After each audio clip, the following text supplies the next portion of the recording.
Ettemõte. Head kuulajad, mina olen saatejuht Henrik Roonemaa ja ma lõikan praegu seda saadet kokku natukene aega hiljem, kui me salvestasime ning üks tähtis asi on vaja ära õiendada enne, kui seda saadet kuulama asute.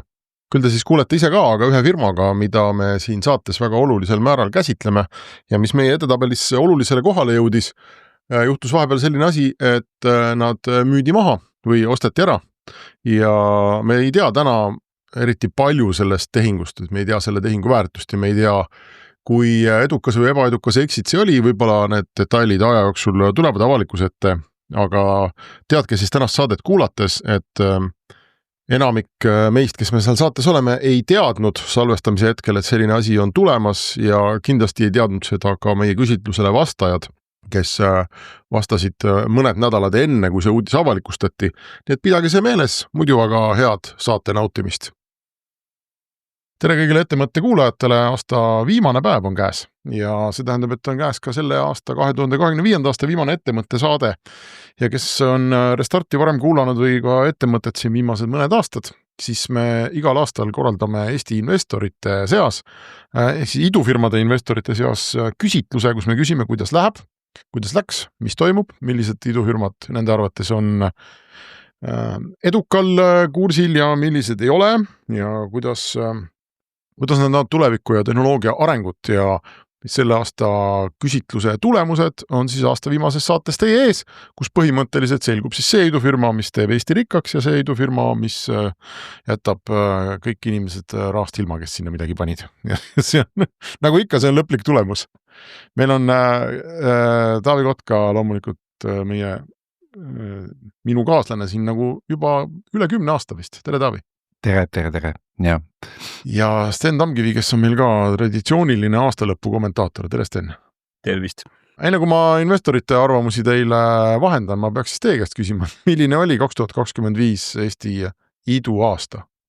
Nagu läheb hästi sektoril või ei lähe üldse kuidagi?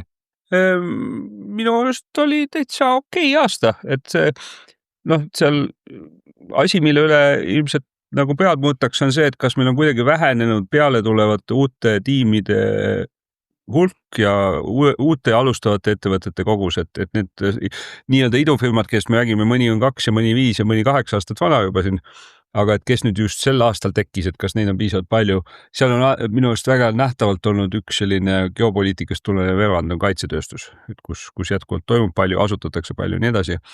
Ja teine võib-olla selline sisetunne mul on, ega neid numbreid veel enne siin aasta viimastel päevadel veel ei tea, aga tundub, et me oleme ka natuke mingist sellisest 2021 aasta järgsest nagu august või pohmelusest välja võninud, et tehingute ja investeeringute mahtude ja muus mõttes, et tundub, et asjad on nagu olnud natuke hoogsamad, kui nad olid eelmisel või üle-eelmisel aastal.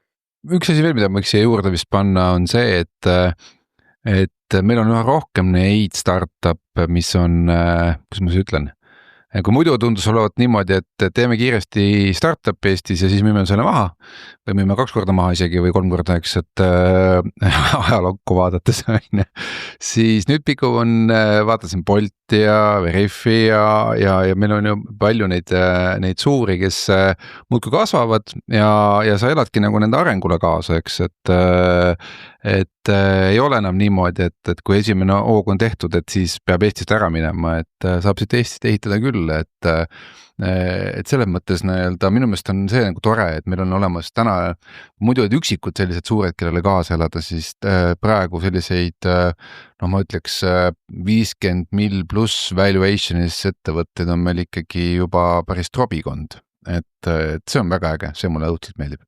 Jah, aga kas mõni uus unicorn ka paistab?